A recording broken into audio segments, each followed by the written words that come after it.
ಗದಗ್ನ sub register ಆಫೀಸ್ನಲ್ಲಿ ಸಾಕಷ್ಟು ಭ್ರಷ್ಟಾಚಾರ ನಡೀತಾ ಇದೆ ಅನ್ನೋಂಥ ಆರೋಪಗಳು ಕೂಡ ಮೊದಲಿಂದ ಕೇಳಿಬರ್ತಾ ಇತ್ತು. ಆದರೆ ಈಗ ವಿಚಿತ್ರ ಅಂದರೆ ಸತ್ತವರ ಹೆಸರ ಮೇಲೂ ಕೂಡ ವಾಟ್ನಿ ಆಗುವಂಥ ಏನು ಅದಲು ಬದಲು ಮಾಡಿಕೊಳ್ಳುವಂಥ ಹಕ್ಕುಪತ್ರ ಮಾಡಿಕೊಳ್ಳುವಂಥ ಒಂದು ಆರೋಪವು ಕೂಡ ಕೇಳಿ ಬಂದಿರುವಂಥದ್ದು. ಹೀಗಾಗಿ ಅದಕ್ಕೆ ಸಂಬಂಧಪಟ್ಟಂತೆಗೆ ಖುದ್ದು ಏನು ರಿಜಿಸ್ಟರ್ ಇದ್ದಾರೆ ಅವ್ರನ್ನೇ ಮಾತಾಡ್ಸ್ತಾ ಹೋಗ್ತೀನಿ. ಸರ್, ಸೊರಟೂರು ಗ್ರಾಮದಲ್ಲಿ 3 ಎಕರೆ ಜಮೀನಿಗೆ ಸಂಬಂಧಪಟ್ಟಂತೆ ಸತ್ತವರ ಹೆಸರಲ್ಲಿ ಅಂದರೆ ಏನು ದೇವಪ್ಪ ಮಾದನ್ನವರಂತ ಅನ್ನೋರ ಹೆಸರ ಮೇಲೆ ಒಂದು ಹಕ್ಕು ಬದಲಾವಣೆ ಆಗಿದೆ.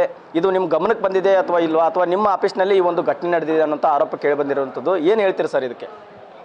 ದಿನ 108 ದಿನ ಕಾಗದ ಮಾಡ್ತೀವಿ. ಅವು ಆಧಾರ್ ಮೇಲೆ ಏನು ಆಧಾರ್ ಕಾರ್ಡು ಅವು ಕೊಟ್ಟಿರ್ತಾರ ಮಾಡ್ತೀವಿ. ಈಗ ಅದು ಪಾರ್ಟಿ ಬೋಗಸ್ ಇದಾರ ಅಂತಂತ ನಮಗೂ ಗೊತ್ತಾಗೋದಿಲ್ಲ. ಏನು ಕಾಗದ ಆಗಿರ್ತೈತೋ ಅದನ್ನು ಪರಿಶೀಲನೆ ಮಾಡಿ ನೋಡಿ ಚೆಕ್ ಮಾಡ್ತೀವಿ. ಅದ್ರ ಮೇಲೆ ಏನಿದೆ ಅಂದರೆ ನಮ್ಮ ಮೇಲಧಿಕಾರಿಗಳಿಗೆ ಗಮನಕ್ಕೆ ತರ್ತೀವಿ. ಅದ್ರ ಪ್ರಕಾರ ಅದು ಏನು ಕ್ರಮ ತಗೊಳ್ತೀವಿ ತೊಗೊತೀವಿ. ಅಲ್ಲ ಸರ್, ಈಗ ನೀವೇ ಖುದ್ದಾಗಿ ನೀವೇ ಮಾಡಬೇಕು ಅಥವಾ ಯಾರು ಇದು ಏಜೆಂಟ್ರ ಮೂಲಕ ಮಾಡಿಸಿರ್ತಾರೆ ಏನು ಸರ್? ಆ್ಯಕ್ಚುಲಿ ಮಾಡ್ತೀವಿ, ಆನ್ಲೈನಲ್ಲಿ ಬರುತ್ತೆ. ಆನ್ಲೈನಲ್ಲಿ ಏನಾಗ್ತಾರೋ ಅದನ್ನು ಪರಿಶೀಲನೆ ಮಾಡಿ ಕೊಡ್ತೀವಿ. ಪಾರ್ಟಿ ಬರ್ತಾರ, ಸ್ಟ್ಯಾಂಪ್ ಡ್ಯೂಟಿ ಅದಕ್ಕೇನು ಫೀಸ್ ಕೊಟ್ಟಿರ್ತಾರ ಮಾಡಿ ಕೊಡ್ತೀವಿ. ಅದಕ್ಕೆ 2 ಸಾಕ್ಷಿನೂ ಹಾಕಿರ್ತಾರೆ. ಈ ಗ್ರಾಮ ಆಡಳಿತ ಅಧಿಕಾರಿ ಈಗಾಗಲೇ ಇದಕ್ಕೆ ಸಂಬಂಧಪಟ್ಟಂತ ಪತ್ರ ಕೂಡ ಬರೆದಿದ್ದಾರೆ. ಇದ್ರ ಮೇಲೆ ಏನಾದ್ರು ಕ್ರಮ ಕೈಗೊಂಡಿದ್ದಾರೆ? ಏನು ನಮಗೆ ಯಾವುದು ನಮ್ಮ ಹತ್ರ ನಮಗೆ ಯಾವುದು ಇವತ್ತಿನವರೆಗೆ ಯಾವುದು ಅದರ ಬಗ್ಗೆ ಆದೇಶ ಬಂದಿಲ್ಲ, ಯಾವುದು ಬಂದಿಲ್ಲ.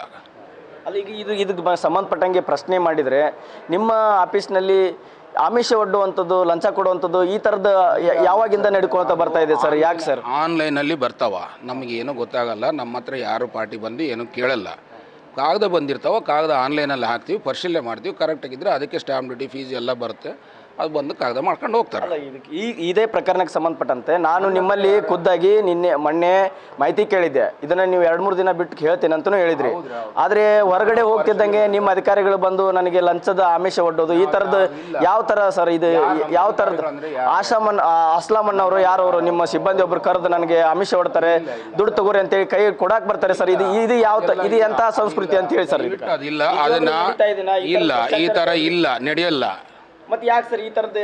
ಈಗ ನೋಡ್ರಿ, ನಿಮಗೆ ಯಾರು ನನಗೆ ಗೊತ್ತಿಲ್ಲ, ನನ್ನ ಗಮನಕ್ಕೆ ನೀವು ತಂದಿಲ್ಲ. ದಯವಿಟ್ಟು ಅಂಥದ್ದಿಲ್ಲ, ಯಾರು ಹೇಳಕ್ಕೆ ಹೋಗಿಲ್ಲ, ಹೇಳಿಲ್ಲ. ದಯವಿಟ್ಟು ಅದನ್ನೇ ನೀವು ಇದನ್ನ ಮಾಡಕ್ಕೆ ಹೋಗಬೇಡ್ರಿ. ಅಲ್ಲ, ಅಂದರೆ ಗದಗ ಈ ಸಬ್ ರಿಜಿಸ್ಟ್ರಲ್ಲಿ ಯಾವುದೇ ರೀತಿ ಭ್ರಷ್ಟಾಚಾರ ನಡೆದಿಲ್ಲ, ಈ ಥರ ಎಡವಟ್ಟು ನಡೆದಿಲ್ಲ, ಅವಾಂತರ ನಡೆದಿಲ್ಲ ಅಂತ ಹೇಳ್ತೀರಿ? ಅದು ನಡೆದಿದ್ರಿ, ಅದು ಕಾನೂನು ಪ್ರಕಾರ ಏನೈತೆ ಅದು ಕ್ರಮ ತಗೊಂತಾರ. ಮತ್ತೆ ಯಾಕೆ ಸರ್ ಕೇಸ್ ಆಗಿಲ್ಲ? ಅದ್ರ ಬಗ್ಗೆ ಯಾಕೆ ಕೇಸ್ ಮಾಡಿಲ್ಲ ಸರ್? ಇದುವರೆಗೂ ಕೇಸ್ ಮಾಡಿಲ್ಲ. ನೋಡ್ರಿ, ನಮಗೆ ಯಾರು ಅಫಿಷಿಯಲಿ ಬಂದಿದ್ದಾಗೈತೆ ಅಂತ ಗೊತ್ತಿಲ್ಲ. ಅದು ಪರಿಶೀಲನೆ ಮಾಡಿ ನಮ್ಮ ಮೇಲಧಿಕಾರಿಗಳಿಂದ ಮತ್ತು ನಾವು ಹಂಗೇನಿದ್ರೆ ಪರ್ಮಿಷನ್ ತೊಗೊಂಡು ಅದು ಮಾಡಬೇಕು. ಕಾಯ್ದೆ ಅಲ್ಲಿ ಹೆಂಗಿದೆ, ನಮಗೆ ಯಾರು ಇವತ್ತಿನವರೆಗೆ ಬಂದು ಅದು ಆಗೈತೆ ಅಂತ ಹೇಳಿಲ್ಲ. ಅಫಿಷಿಯಲಿ ಯಾರು ಲೆಟರ್ ಕೊಟ್ಟಿಲ್ಲ. ಅಂದರೆ ಏನೂ ನಡೆದಿಲ್ಲ ಅಂತ ಅರ್ಥ? ಹೆಂಗೆ ಗೊತ್ತಾಗ್ಬೇಕು? ಈಗ ನಡೆದಿಲ್ಲ ಅಂತಂತ ಹೇಳೋದಕ್ಕೆ ಗೊತ್ತಾದರೆ ನಾವೇನಾದರೂ ಹೇಳ್ತೀವಿ. ಇದಿಷ್ಟು ಸಬ್ ರಿಜಿಸ್ಟ್ರು ತಮ್ಮ ಸಮರ್ಥನೆ ಮಾಡ್ಕೊಳ್ತಾ ಇದ್ದಾರೆ. ಏನು ಅಂದರೆ ಯಾವ ರೀತಿಯಾಗಿ ಏನು ಘಟನೆ ನಡೆದಿದೆ, ಇನ್ನು ಸತ್ತವರ ಹೆಸರ ಮೇಲೆ ಏನೊಂದು ವಾಟ್ನಿ ನಡೆದಿದೆ, ಅದು ನಡೆದಿಲ್ಲ ಅಥವಾ ನನ್ನ ಗಮನಕ್ಕೆ ಬಂದಿಲ್ಲ, ಅದೇನಾದರೂ ಆಗಿದ್ದರೆ ಮುಂದಿನ ರೀತಿ ಹಿರಿಯ ಅಧಿಕಾರಿಗಳು ಕ್ರಮ ಕೈಗೊಳ್ತಾರೆ ಅನ್ನೋಂಥ ಮಾತನ್ನ ಹೇಳ್ತಾ ಇದ್ದಾರೆ. ನೋಡೋಣ ಯಾವ ರೀತಿಯಾಗಿ ಈ ಒಂದು ಪ್ರಕರಣನ ಮುಚ್ಚಾಕ್ತಾರೆ ಅಥವಾ ಅದ್ರ ಬಗ್ಗೆ ಏನಾದರೂ ಕೇಸ್ ಮಾಡಿ ಸಂಬಂಧಪಟ್ಟವ್ರ ಮೇಲೆ ಕ್ರಮ ಕೈಗೊಳ್ತಾರೆ ಇಲ್ಲ ಅಂತ ಅನ್ನೋದನ್ನು ಕಾದು ನೋಡಬೇಕಾಗಿದೆ. Suresh Kadlimatti, news first, Gadag.